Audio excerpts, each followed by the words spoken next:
So Florida now has the second highest value of housing in the country, displaced New York. We're sitting here in New York. I say great. I mean, let Florida have it. That's actually by value. It's not by number of housing units. That's by value. And I guess that tells you that Florida is growing fast. To me, it tells me Florida has a problem, which is that housing is getting unaffordable.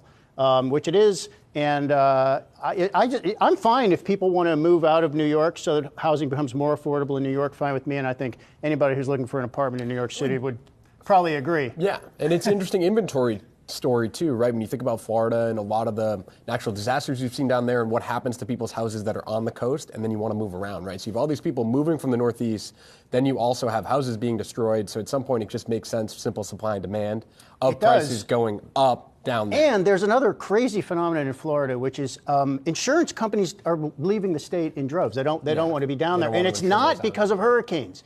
It's because of this crazy situation they've got with lawsuits there. They have made some reforms recently under DeSantis, but this problem is going to persist for a while. And basically, contractors and lawyers got together to just sue all these insurance companies. The insurance companies basically have to pay a penalty if they go to court and they lose, so they just basically end up settling. So it's like the whole state of Florida has gotten a free roof. And it's all on the insurance companies. Outside of that, my take on the story is two parts, right? One part is, you know what, you want to leave New York? Leave New York, that's fine, make it better for people who are still here. But Florida, the hurricane angle is not insignificant. Like, a lot of that property is under threat. Every year it's getting worse and worse and worse. It is. Water is rising there. I can't imagine the proproperty values are going to stay that strong, 10 years from now. I have zero interest in Florida, even as a half-time, like, semi-retirement place. New York is not so bad. It barely snows here anymore. Right. So we don't have winters. We just had this little tropical stormlet that came through. Yeah, it rained for a few days. So what?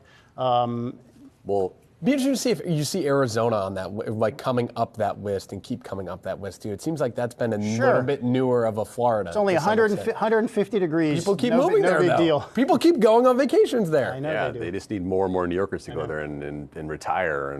Or the Chicago to Arizona pipeline cross is a very popular thing. We got the spring league there, spring baseball. Spring baseball? Spring People training. watch that?